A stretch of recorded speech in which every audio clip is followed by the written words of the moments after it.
Okay, great. Hello, everybody. My name's Hope Windle, and I am the director of the SUNY COIL Center.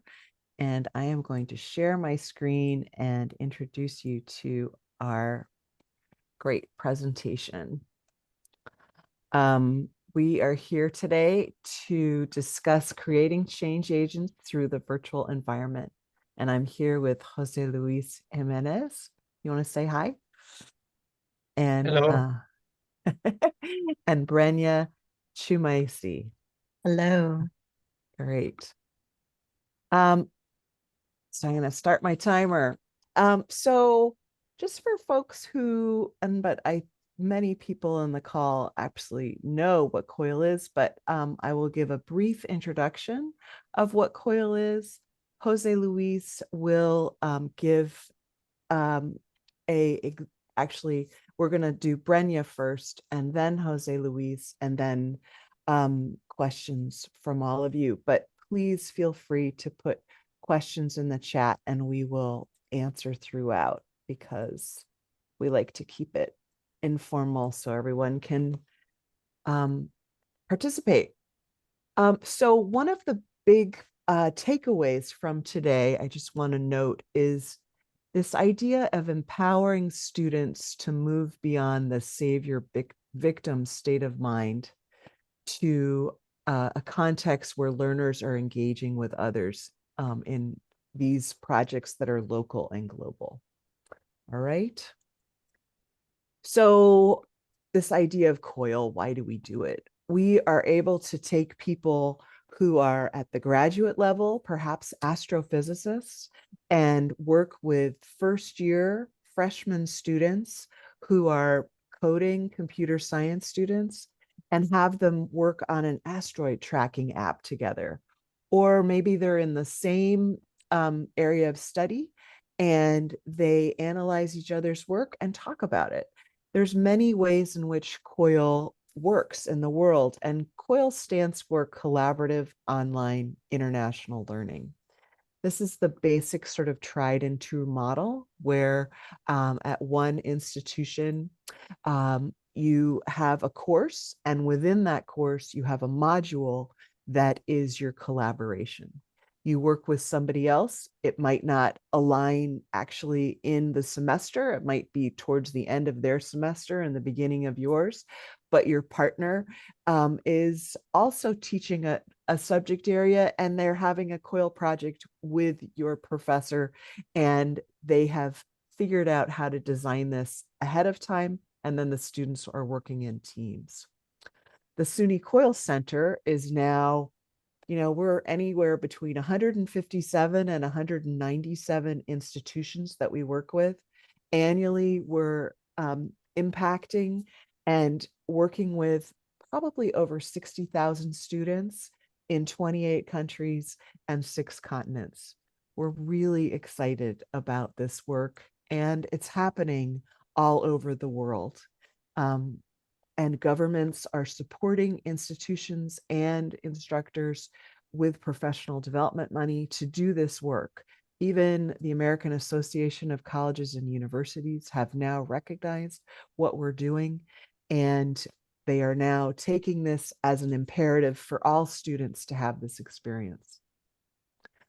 With every COIL project, there is always a ice-breaking team building phase. There's always a discussion and project phase, and there's always a concluding phase with time for reflection locally and internationally throughout and at the end of the collaboration. And just to reiterate, the students are working on, the professors think of it as designing an online course. You take a semester and you figure out your learning outcomes, what you want your students to be able to do that maybe perhaps they haven't been able to do in your classroom as it stands. And you are figuring out activities, the length of the interaction, the technology you're going to use, and then how you're going to assess your students and how your partner is going to assess their students. There's no money exchange and there are no grades exchanged. And the students have to figure out how to work and recognize their culture and their culture of work and how that can work with someone else from a different culture and a different country. So we see this as this wonderful inclusive place that all students need to survive in the workaday world at this point, where they're getting to know themselves, they're getting to know others, and they're learning how to bridge difference between them, maybe their domestic diversity students, as well as their international students. They're getting to know who they are by working with people that perhaps are similar and perhaps not. And they're also getting to see where they sit on that wheel of power and privilege. And through guidance of the professors, they figure out these commonalities to work with their partners. Oftentimes, students and the projects themselves work with the UN Sustainable Development Goals as an umbrella. And it works very well if you have disparate content areas. And so then the students can come together to talk about important work, either in general or about really uncomfortable issues like borders or the water impact, whether it's too much in some places around the world and too little in other places. Here's an example. So Ana Cecilia, she's at the University of Porto Alegre in Brazil, and she teaches journalism. So her course, she's teaching theory and tools. And in her third module of her course, she's connecting with Claudia, who's in Germany. And Claudia is teaching a teacher training course about math. And they come together. So two very different courses. They come together here, the beginning of Claudia's semester, the end of Ana Cecilia's, and they first get to know each other. They then are working on these concepts of data sets. And in week 4, they are doing presentations together and reflections.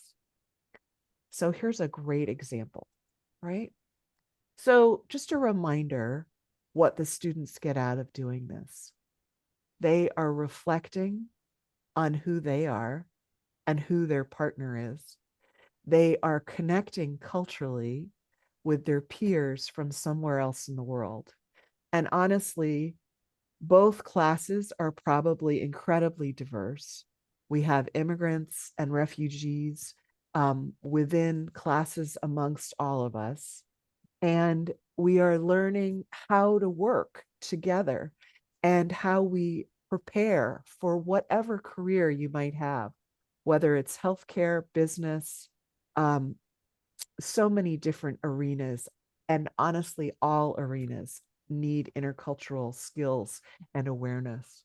And this is how you learn, by doing through your team. So with that, I'm going to turn it over to our first presenter, Brenya Jiminez. Hello, everyone. Thank you for having me. First, I have to say a big shout out to Hope. She is an awesome trainer, and she trains us in COIL. And I can't say enough about that. And then, of course, to Dr. Yuxel from Ukraine and Dr. Bono and Latanya. Shout out to them because we work in teams. We were in COIL, we work in teams. We're collaborative, we're not individuals. So I'm going to dive into what I had the honor from Hope and others to be able to collaborate with Ukraine. So this is a first of its kind because, as we all know, sadly, Ukraine has been at war. So I've worked with Ukraine on this, and I say Ukraine, and I'll explain why, for 2 years. And part was Hope's training before the 2 years. So what happened here is I have the Texas students who are the criminal justice students in a class called Crime in America, as you can see by the slide right there, that was used to market the class. Dr. Yuxel has the Ukraine students that are the journalist students. That's very significant because when a country's at war, we know that journalists are not particularly safe. And so When we combined our classes for about 5 weeks, we had both sets of students as our own. So when you have a class with another professor, it becomes your own class with all the students. Now, the unique nature of this particular class within COIL is that normally, as we were trained, we collaborate totally in partnership with the other professor. But in this case, the country was at war. So what happened first in our experience, and we're student-centered, so think only about the students, please. So what happened was I was asked to meet with the heads of the university, the main university of Ukraine, which is in Kyiv. I was asked to meet on Zoom. So that was the technology we used there. And I invited the COIL leaders from my college, Latanya, as well as Mariella. And the leaders were the provost, the president, Dr. Yuxel, and others. They shared with me right away, and even before that meeting, that Zoom meeting, that many of them were in hiding. All of them had family members, loved ones died within the last few months from the war. And so they were vetting me, and the State Department also vetted me. They were vetting me to see if I was a right fit for their students, because remember, we're student-centered. So the right fit meant that the fact that I was teaching crime in America was not as relevant as the background. So the background that they chose to partner with was that I'm in law, criminal justice, and psychology, 3 separate fields, and now AI as well. Therefore, they knew as they were interviewing me and talking to me, I would keep their students safe. So then on our side, Texas students, parents wanted to know that they were safe as well, because war is a unique situation. So what ended up happening with Hope's help was that I had to be the one to create the curriculum, because they were in no shape to be able to have the presence of mind to do so themselves, particularly with no Wi-Fi, particularly with hiding in different countries, as we all know. So with that, being a curriculum developer, I was also chosen. So what we did, next slide, please, is we agreed on these terms. And in my college, the global learning objectives combined with COIL's objectives, and that is awareness, engagement, and perspective. So engagement, we call also collaboration, right?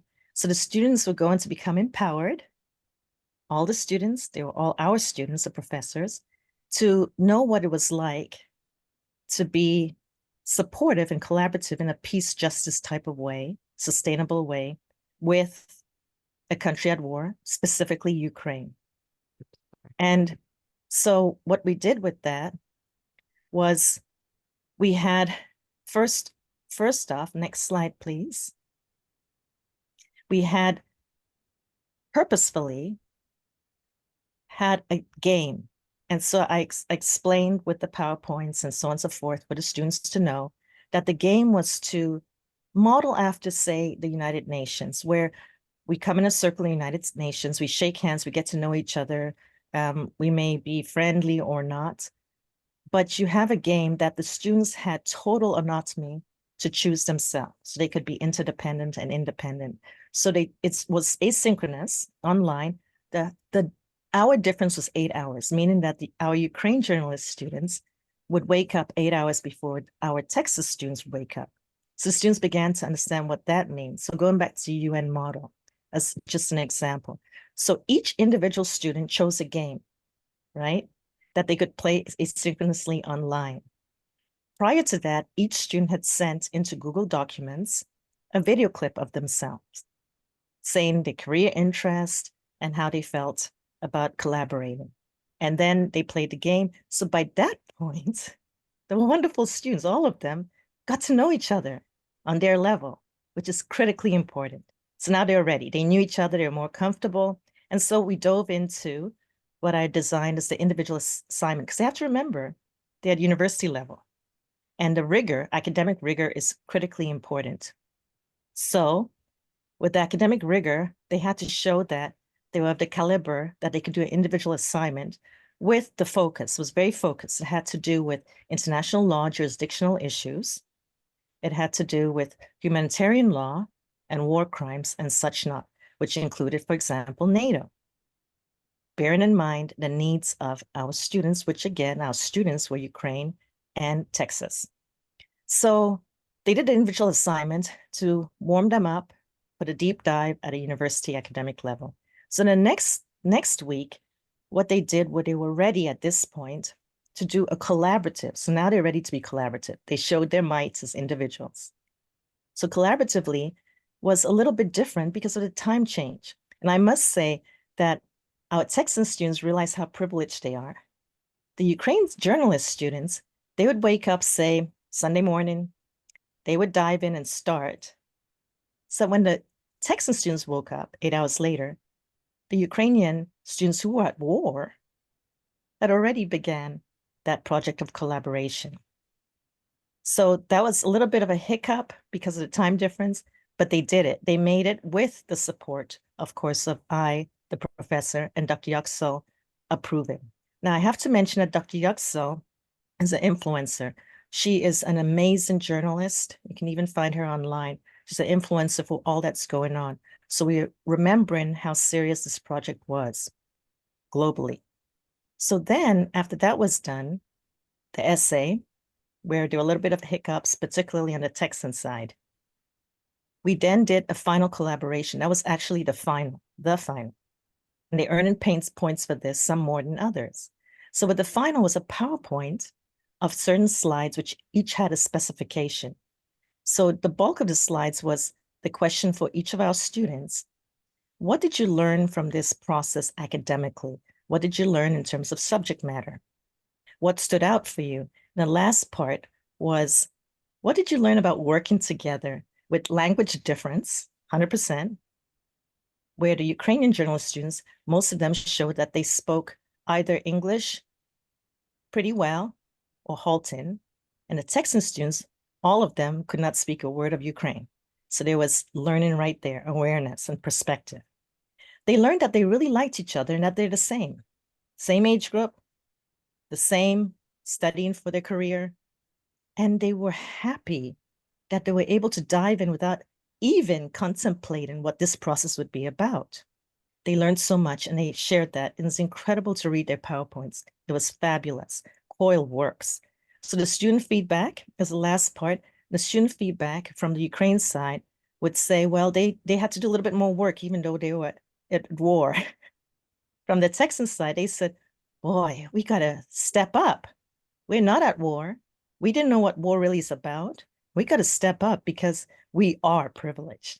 And thank you for listening. And if you have any questions later on, I'll be happy to answer them. So take care. Thanks, Brenya. And if anybody has a question for Brenya, throw it in the chat, but we'll also have a little bit of time at the end.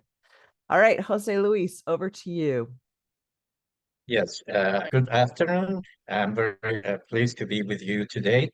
And I want to talk, we're talking about regions of the planet, and it was interesting to listen to Brenya and how the United States and Ukraine were collaborating. And my presentation, it has to do with journalism too. So it's interesting because we are training the future journalists that are going to take control of these issues and educate society about violence. And this is what my presentation is about.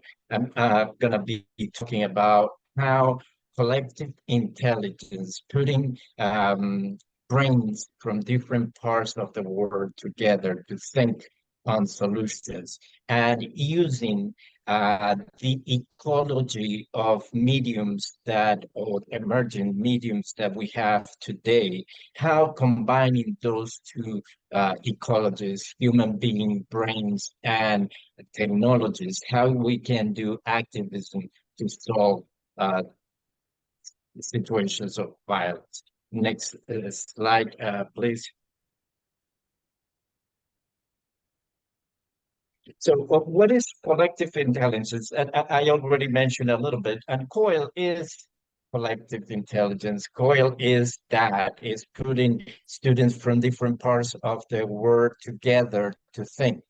it's not only multicultural learning, but it's thinking together. And Hope mentioned it about the sustainable development goals, how we solve those situations that affect us locally and globally. So we have to think in the two dimensions, the local and the global. And Brenya was mentioning that. I mean, how you make students from one country understand what is living at work. And so that's collective intelligence. It's just something very new relatively in humanity, because of the internet. Before, it was very difficult to do this kind of exchanges, but thanks to the technology, we can do it now. So this is what collective intelligence. And let me talk about, yeah, the hope is fine. And the next slide. So let me talk about transmedia literacy. And I am professor of journalism in my university, but I'm also a COIL coordinator. And transmedia, the term, let's go to the term. Transmedia, it came in 2003 from a researcher called Henry Jenkins. And he was trying to understand this new ecology of mediums and how societies were starting to use these mediums to communicate. Initially, he started analyzing Hollywood movies and how they were using not only the cinema, but they were using all kind of mediums to create a universe of that film. But then he started, which is my interest and my research on social movements and how social movements were organizing around mediums. And he mentions about Black Lives Matter, like how initially before the internet and before small cameras, there was police brutality, but in court, the communities could not prove that that brutality was occurring because they didn't have the evidence. But when the cameras started being digital, that anybody could have a cell phone and use that, the communities, the African American communities in the United States start organizing and creating their social media, and it started collecting the evidence to prove that that was happening. And that's how transmedia is used to social movements to do activism, which is the essence of this presentation today. And Henry Jenkins also studied like the Arab Spring, how people around Facebook started organizing to go out to the streets and throw the dictatorship that were occurring. So inspired on this, my course of transmedia journalism, I started collaborating for 6 years, the last 6 years with universities in the United States and Europe to develop activities where collaborate together, and they will do like communicational strategies based on human rights to educate and inform society about violations of human rights. And that's how we have been doing it. And we use the Bruce taxonomy to develop the collaborative projects, starting with the most simple, which is studying the Declaration of Human Rights, and hope you can go. Okay, you got Um, 5 minutes left. sure, sure. The Declaration of Human Rights, and then we go with the different steps of studying, discussing about the human rights, selecting one article of the Declaration of Human Rights, and then starting to design this communicational strategy. And they do surveys, go out and interview people to see how they're using the social media to get informed and educated about human rights. And then they evaluate the results of the research. And after that, they start designing their strategy to the point that they put it out to digital mediums and educate people about the violations of human rights in different parts of the world. Again, thinking locally, like how students live these realities and how the students from other parts of can contribute in a global context. Okay. Yes. Uh-oh. Jose Luis? Yeah, I tried to Okay. rush it out so without the slides just because of the 5 minutes.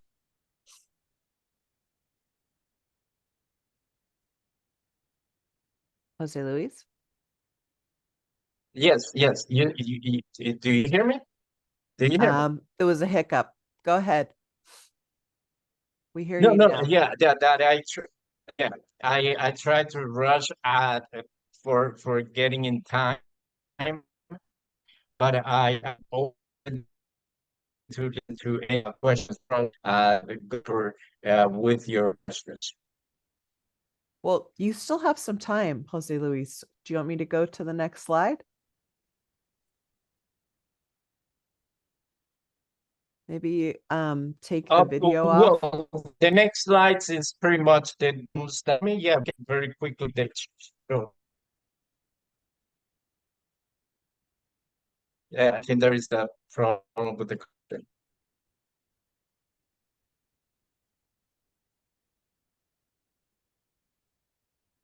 Do you want to take your camera off? So, oh, Okay. Do you hear me? yeah. Yeah. Go ahead. So we can go to the last one with the conclusions of what I have been doing, like interviews and doing focus groups and surveys to see impact on this program on them and the benefits they're getting from doing this. And then one of the important points here, it is like moving, Rednick mentioned this in 2010. She published an article about how can we move students living under structural violence of that victim rate and make them agents of transformation. And by transforming them, we're transforming society. So basically, the essence of this program is help these students and also it have students from other countries to understand the realities in uh, uh, nations living under violence or because of only war, but there is like in Venezuela a dictatorship, so there is an invisible violence that sometimes people don't understand. People understand the open violence, but lack of internet, like I'm having problems with the internet right now, is part of the violence of the system in Venezuela for not making citizens to communicate. So that's part of invisible violence and how journalists take control of that and they transform their reality. So basically is again, this helps not only the local students, but students from other parts to understand diversity, equity, and inclusion. They use the transmedia literacy skills to create an emergence of technologies or ecology of technologies to promote social change, to create stories that unfold across multiple medium platforms, and develop a stronger sense of civic engagement in collaboration with others. That's um, pretty much this project. All right. Thank you. And thank you for bearing with us. While unfortunately, one of our presenters is having to deal with the electric grid not being up to par in Caracas right now. So any questions from the audience? Yeah. Ed, do you have a question? No, I was just Anyone? popping on to thank you for the Oh, presentation, okay. everyone. Thank you. Great. Yay. Anyone else have a question? So I have a question for our two presenters, if that's okay. And I know we have to stop really soon, but when you were starting off, both Jose Luis and Brenya, were you looking for a partner who was also interested in doing digital activism? Was that something that you were looking for in a partner? I'm going to start with Jose Luis and then Brenya. Well, actually, I my first partner was from SUNY COIL, from University of Albany, Ilka Kresner, and she actually is a journalist. We were not looking for each other, but it was SUNY COIL who put us together, and it worked very well. So, but at the beginning, I presented initially this program to work in COIL because I was really interested in promoting human rights. And Brenya, were you looking to do digital activism?